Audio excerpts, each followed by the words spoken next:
Hello दोस्तों, welcome to online civil engineering. हमने concrete technology के 100 तक के क्वेश्चन पिछले वीडियो में कर लिए थे। उससे आगे के क्वेश्चन हम इस वीडियो में करने वाले हैं। उससे पहले दोस्तों, चैनल को सब्सक्राइब कर दो और वीडियो को लाइक करें और ज़्यादा से ज़्यादा शेयर करें। चलिए क्वेश्चन नंबर स्टार्ट करते हैं आगे से अपन। Question number 101, workability of concrete mix with low water cement ratio is determined by. जो कंक्रीट मिक्स की वर्केबिलिटी है, अगर वाटर सीमेंट लो है तो कैसे उसको अपन डिटरमाइन करेंगे। तो पहला है इसमें टेंसाइल स्ट्रेंथ से, दूसरा है स्लम टेस्ट, तीसरा है कॉम्पैक्शन फैक्टर, या चौथा है फ्लेक्सुरल स्ट्रेंथ। तो लो वाटर सीमेंट रेशो है तो उसे अपन फाइंड आउट करेंगे कॉम्पैक्शन फैक्टर टेस्ट से। ऑप्शन नंबर सी इसका करेक्ट आंसर हो जाएगा। अगला क्वेश्चन है question number 102, if the average compressive strength is 4000 kg पर centimetre square and standard deviation is 500, the coefficient of variation. तो जो कोफिशिएंट ऑफ वेरिएशन हो जाएगा उसके लिए अपन क्या करेंगे, उसके लिए अपन को करना है 500 बटे 4000 इंटू 100। तो जो ऑप्शन सॉल्व करने पे आ जाएगा वो आ जाएगा 12.5%। नेक्स्ट क्वेश्चन है इसका, the effect of creep on modular ratio is. Modular ratio पे क्रीप का इफेक्ट क्या पड़ेगा। तो इस पर क्या इफेक्ट होगा, to decrease it, to increase it, either to decrease or to increase it, to keep it unchange. तो जो मॉडुलर रेशो से है वो इफेक्ट क्या होगा कि वो क्रीप को क्या होगा, इंक्रीज कर देगा।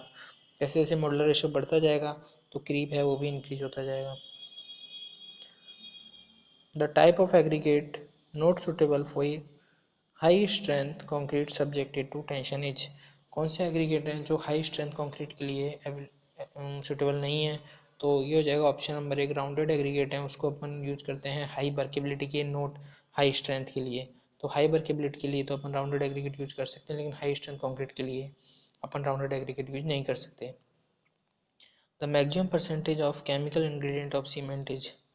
सबसे ज़्यादा परसेंटेज इनमें से किसका होता है। तो सबसे ज़्यादा जो परसेंट होता है वो होता है लाइम का, approximate 62%। The loss of pre-stress is more in pre-tensioning system. Pre-tensioning system has greater certainty about its durability. For heavy loads and large spans in building or bridge, post-tensioning system is cheaper than pre-tensioning system. और none of the above. तो जो incorrect statement है कौन सा होगा, इनमें से कोई भी इनकरेक्ट नहीं होगा क्योंकि ये तीनों स्टेटमेंट है वो बिल्कुल सही है। तो इसका करेक्ट आंसर हो जाएगा none of the above. The commercial name of the white and coloured cement in India. जो वाइट और कलर्ड सीमेंट इंडिया में है उसका कॉमर्शियल नेम क्या का है, उसको क्या नाम से जाना जाता है। उसको कोलोक्रीट, सिल्वीक्रीट, स्नो सैम और ऑल ऑफ द अबव। तो जो कॉमर्शियल नेम है वो तीनों नाम से जाना जाता है। ऑल ऑफ द अबव इसका सही आंसर हो जाएगा। क्वेश्चन नंबर है 108, the excess of flaky particle in concrete aggregate. जो फ्लैकी पार्टिकल्स होंगे उसकी अगर एक्सेस हो जाएगी तो उस पर क्या इफेक्ट पड़ेगा। तो ऑप्शन नंबर चेक करेंगे अपन। ए है डिक्रीज द वर्केबिलिटी, जो वर्केबिलिटी है उसको डिक्रीज कर देगा। बी है option number increase the quantity of water and sand, तो ये भी सही है। मोर देन 50% आर नॉट, 15% से ज़्यादा है वो फ्लैकी पार्टिकल्स हैं वो डिजायरेबल नहीं है। तो ऑप्शन नंबर 4 है ऑप्शन, ये सारे ऑप्शन सही हैं। Question number 109, increase in the moisture content in concrete. अगर मॉइस्चर कंटेंट में इंक्रीज होगा तो उस पर क्या इफेक्ट पड़ेगा। तो जो स्ट्रेंथ है वो रिड्यूस हो जाएगी, क्योंकि अगर मॉइस्चर कंटेंट बढ़ जाएगा तो जो वाटर सीमेंट रेशो है वो भी इंक्रीज हो जाएगा, जिससे क्या होगा, जो उसकी स्ट्रेंथ है वो कम हो जाएगी। Pick up the correct statement from the following. High percentage of C3S and lower percentage of C2S cause rapid hardening. High percentage of C3S and low percentage of C2S make the cement less resistive to chemical attack. Low percentage of C3S and high percentage of C2S contribute to slow hardening और all of the above। तो दोस्तों इसका correct answer हो जाएगा all of the above। ये चारों statement है वो बिल्कुल करेक्ट है। नेक्स्ट है the 28 days cube strength of mass concrete using एग्रीगेंट of maximum size 5 mm for gravity dam should be. तो ये कितना हो जाएगा, ये हो जाएगा बिलो 200 kg पर सेंटीमीटर स्क्वायर। जो 28 डेज क्यूब स्ट्रेंथ होती है मास कंक्रीट की, जो मैक्सिमम साइज लेते हैं अपन 5 सेंटीमीटर ग्रेविटी डैम्स के लिए, वो कितनी हो जानी चाहिए, वो होनी चाहिए 200 kg पर सेंटीमीटर स्क्वायर से कम। नेक्स्ट क्वेश्चन है सेलेक्ट द इनकरेक्ट स्टेटमेंट। चार स्टेटमेंट दिए हुए हैं, इसमें से अपन को एक जो इनकरेक्ट है उसको अपन को यहाँ पे चूज करना है। तो पहला है lean mixes breed more as compare to rich ones. दूसरा है bleeding can be minimise by adding pozzolana final aggregate, bleeding can be increase by addition of calcium oxide or none of the. तो पहला option है lean mixes होते हैं, उनमें जो bleeding का फिनोमिना है वो रिच मिक्सेज है उसकी बजाय ज़्यादा होता है। तो ये ऑप्शन है ये गलत है, ये इनकरेक्ट है, क्योंकि जो रिच मिक्सेज हैं उनमें ब्लीडिंग ज़्यादा होती है। Bleeding can be minimise by adding pozzolana final aggregate, bleeding को मिनिमाइज कैसे कर सकते हैं, इसमें दिया हुआ है एडिंग पोजोलाना फाइनल एग्रीगेट उसकी वजह से ब्लीडिंग मिनिमाइज नहीं की जा सकती। दूसरा है bleeding can be increase by addition of calcium chloride, तो जो ब्लीडिंग है उसको इंक्रीज कर सकते हैं कैल्शियम क्लोराइड ऐड करके, ये भी सही है। तो नन ऑफ द इनमें से कोई भी ऑप्शन है वो गलत नहीं है, तीनों ऑप्शन है वो बिल्कुल सही है। Permissible compressive strength of M150 concrete grade is, M150 concrete grade दिया हुआ है, उसकी परमिसिबल कंप्रेसिव स्ट्रेंथ है वो कितनी हो जाएगी, तो वो हो जाएगी 200 kg/cm²। Cement use for normal concrete construction is obtained by burning a mixture of, cement use करेंगे जो नॉर्मल कंक्रीट के लिए, वो कैसे ऑब्टेन होगा, तो होगा सिलिशियस आर्जिलिशियस एंड कैल्केरियस मटेरियल को जब बर्न किया जाएगा तो उसके बाद जो सीमेंट मिलेगा नॉर्मल कंस्ट्रक्शन के लिए उसको अपन यूज कर सकते हैं। नेक्स्ट क्वेश्चन है as compare to ordinary Portland cement high alumina cement has, high alumina cement है उसमें क्या होता है कि जो इनिशियल सेटिंग टाइम है वो ज़्यादा होता है और फाइनल सेटिंग टाइम है वो कम होता है, मतलब वो जल्दी से, हाई एल्यूमिना है तो इनिशियल सेटिंग टाइम है उसका हाई हो जाएगा, वो जल्दी से जल्दी सेट हो जाएगा। The maximum amount of dust which may be permitted in aggregate is, तो जो डस्ट होगी वो कितना अपन परमिट करेंगे एग्रीगेट में, तो ये जाएगा 5% of the total aggregate for low workability with A course grinding. दूसरा है 10% of total aggregate for low workability with a fine grinding, मतलब फाइन ग्राइंडिंग के केस में टोटल एग्रीगेट का 10% अपन यूज कर सकते हैं, परमिटेड है। तीसरा है 20% of total aggregate program for mix having high workability with fine grading, fine grading की केस में हाई वर्केबिलिटी के लिए टोटल एग्रीगेट का 20% सेंड अपन 20% डस्ट अपन यूज उसमें परमिटेड कर सकते हैं। तो ऑप्शन नंबर 4 हो जाएगा इसका all of the above. If P Y Z are the weight of cement fine aggregate and coarse aggregate respectively and WC is water cement ratio, the minimum quantity of water to be added to the first batch is obtained by the equation। तो क्या equation होती है उसके लिए, जो equation होती है वो होती है 0.3 P plus 0.1 Y plus 0.01 Z बराबर water cement ratio into P. Next question है examine the following statement, factor of safety for steel should be based on its yield stress, तो जो स्टील के लिए फैक्टर ऑफ सेफ्टी होगा वो इसके yield stress पे डिपेंड करेगा।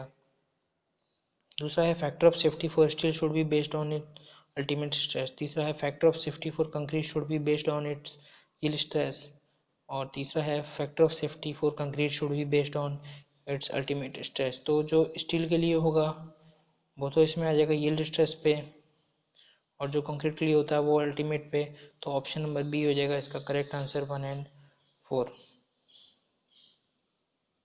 नेक्स्ट क्वेश्चन है if 20 kg of coarse aggregated ship throw, next question bulking of sand is, bulking of sand क्या होता है, तो बल्किंग सैंड होता है अब क्या एक फिनोमिना है जिसके द्वारा क्या होता है swelling of sand when wetted, जब सैंड में वाटर फिल किए वाटर के उसमें डाला जाता है तो जो सैंड है उसका वॉल्यूम इंक्रीज हो जाता है, जिसे बल्किंग ऑफ सैंड बोलते हैं।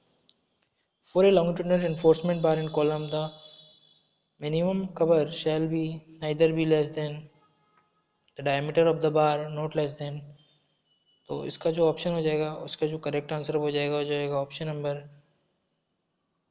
ये हो जाएगा 25 mm, option number 25 mm।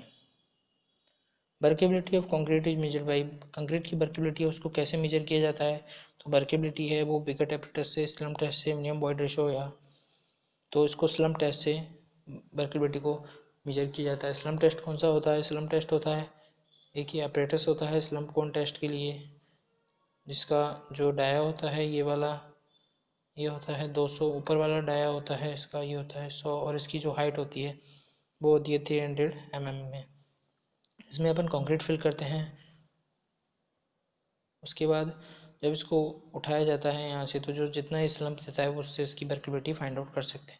The size of fine aggregate does not exceed, तो फाइन एग्रीगेट साइज है वो कितना किससे ज़्यादा नहीं होना चाहिए। तो दोस्तों यहाँ पे ऑप्शन नंबर डी टाइप होना रह गया है, तो ये हो जाएगा question number 124। The main reason for providing number of enforcement bars at a support in a simply supported beam is to resist in that zone. तो ये क्या हो जाएगा, बॉन्ड स्ट्रेस इसका करेक्ट आंसर हो जाएगा। तीसरा है hardening of cement occurs at, hardening of cement है वो कहाँ पे अकर होता है, तो ये हो जाएगा rapid rate during the first few days and after it continues to increase at a decrease rate. दूसरा है slow rate during the first few days and afterwards it continue to increase at a sorry rapid rate, uniform rate throughout its age. और चौथा है none of the these. तो इनमें से कोई सा भी सही नहीं है, तो हो जाएगा option number D none of the the entered air in concrete. अगर कंक्रीट में एयर एंटर होगी तो उस पर क्या इफेक्ट पड़ेगा, तो जो परक्यूलिटी है वो इंक्रीज हो जाएगी। नेक्स्ट क्वेश्चन है according to IS 4561978 the flexural strength of concrete is, flexural strength है वो किसके प्रोपोर्शनल होती है, तो ये हो जाएगा option number C directly proportional to square root of compressive strength. क्योंकि जो फ्लैक्चुरल स्ट्रेंथ है वो होती है 0.7 रूट FC के, तो ये जो FC के है ये कंप्रेसिव स्ट्रेंथ है और यहाँ पे इसका स्क्वायर रूट है, तो डायरेक्टली प्रोपोर्शनल हो जाएगी square root of compressive strength के। Slump test is done for, slump test है उसको क्यों किया जाता है, किसके लिए किया जाता है, तो ये होता है कंक्रीट के लिए। और इसको क्यों किया जाता है, तो ये कंक्रीट की वर्केबिलिटी फाइंड आउट करने के लिए किया जाता है। नेक्स्ट क्वेश्चन है di calcium silicate, di calcium silicate है जो उसके लिए दिए हुए इसकी कंडीशन हाइड्रेट्स रैपिडली, जल्दी हाइड्रेट करता है, generate less heat of hydration, या हार्डनेस रैपिडली, या प्रोवाइड लेस हीट। तो इसका ऑप्शन नंबर बी हो जाएगा generate less heat of hydration. Next question है the percentage of P of the longitudinal reinforcement in a column is given by. तो क्या हो जाएगा, इसका ऑप्शन हो जाएगा option number C 0.826%। Next question है the risk of segregation is more for, जो सेग्रीगेशन का रिस्क होता है वो किस कंडीशन में मोर होता है, ये हो जाएगा बेटर मिक्स के, लार्जर प्रोपोर्शन के, मैक्सिमम साइज एग्रीगेट और कोर्स ग्राइंडिंग। तो ये हो जाएगा ऑल ऑफ द, ये तीनों केस में सेग्रीगेशन का जो रिस्क है वो ज़्यादा होता है। तीसरा है Le Chatelier apparatus is use for testing, जो ली चैटेरियल अपन एपरेटस को यूज करते हैं वो किसके लिए करते हैं, तो ये हो जाएगा ऑप्शन नंबर ए साउंडनेस के लिए। नेक्स्ट क्वेश्चन है according to Whitney theory depth of stress block for a balance section of concrete beam is limited to. तो जो स्ट्रेस ब्लॉक की जो डेप्थ है वो कितनी हो जाएगी, वो हो जाएगी 0.537 डी के लिमिट हो जाएगी उसकी। स्ट्रेस ब्लॉक की जो डेप्थ हो जाएगी बैलेंस सेक्शन के लिए वो हो जाएगी 0.537 डी के equal. Construction joints are generally provided in concrete, roads में, रिटेनिंग वॉल में, लाइनिंग में, या ऑल ऑफ द अबव। तो जो कंस्ट्रक्शन जॉइंट्स हैं वो कहाँ पे प्रोवाइड किए जाते हैं, तो वो रोड में भी किए जाते हैं, रिटेनिंग वॉल्स में, लाइनिंग में, सभी जगह कंस्ट्रक्शन जॉइंट्स को प्रोवाइड किया जाता है। नेक्स्ट क्वेश्चन है if A grading curve is horizontal between the portion of 20 mm ISC and 4.75 mm ISC the graded aggregate do not contain. ये पूछ रहा है कि ग्रेडिंग कर्व में अगर हॉरिजॉन्टल होगा between the portion of 20 mm ISC और 4.75 mm के, तो जो एग्रीगेट होंगे उसमें कितने पार्टिकल नहीं होंगे, तो ना तो उसमें 20 के होंगे, ना 10 mm के होंगे, ना 4.75, तो इसमें हो जाएगा ऑल ऑफ द अबव, ये तीनों पार्टिकल ही कंटेन नहीं करेगा। Most common method of pre stressing used for factory production के लिए, फैक्ट्री प्रोडक्शन के लिए प्री स्ट्रेसिंग का मोस्ट कॉमन मेथड कौन सा है, तो ये हो जाएगा option number A long line method. Next question है CRI charts use to obtain relationship between strength of concrete and water cement ratio. तो CRI चार्ट्स हैं यूज किए जाते हैं स्ट्रेंथ ऑफ कंक्रीट के लिए और दूसरा है इसमें वाटर सीमेंट रेशो के लिए। Pick up the correct statement from the following, यहाँ पे इसमें अपन को करेक्ट स्टेटमेंट है वो चूज करना है। Sand obtain from pits is washed to remove clay and silt. Sand obtained from flooded pits need not to be washed before use. The chloride in seashore sand and shingle may cause corrosion of reinforcement if the concrete is porous। और option number 4 हो जाएगा all of the above. तो दोस्तों यहाँ पे तीनों option है वो बिल्कुल सही है, तो ऑप्शन नंबर 4 करेक्ट आंसर हो जाएगा। नेक्स्ट क्वेश्चन है for the design of retaining walls the minimum factor of safety against overturning is. तो ओवरटर्निंग के लिए मिनिमम फैक्टर ऑफ सेफ्टी कितनी लिया जाता है, तो वो लिया जाता है 2.0। नेक्स्ट क्वेश्चन है if the depth of moist sand in a cylinder is 15 centimetre and the depth of sand when inundated with water 12 centimetre the bulking of moist sand is. तो बल्किंग कितनी हो जाएगी, तो हो जाएगी option number D 25%। If aggregate completely pass through a sieve of 75 mm and are retained on a seam of 60 mm, the particular aggregate will be flaky if its minimum dimension is less than। तो flaky कब कहलाएगा, जब इसकी minimum dimension कितनी हो जाएगी, minimum dimension हो जाएगी इसकी 40.5। नेक्स्ट क्वेश्चन है if the foundation of all the column of a structure are designed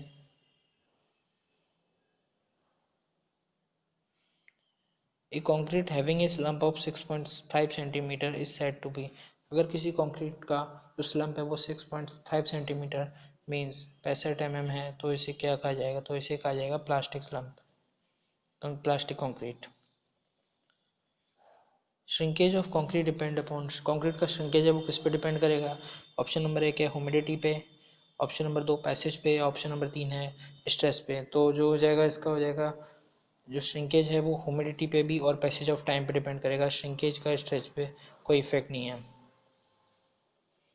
to obtain a very high strength concrete use very fine aggregate.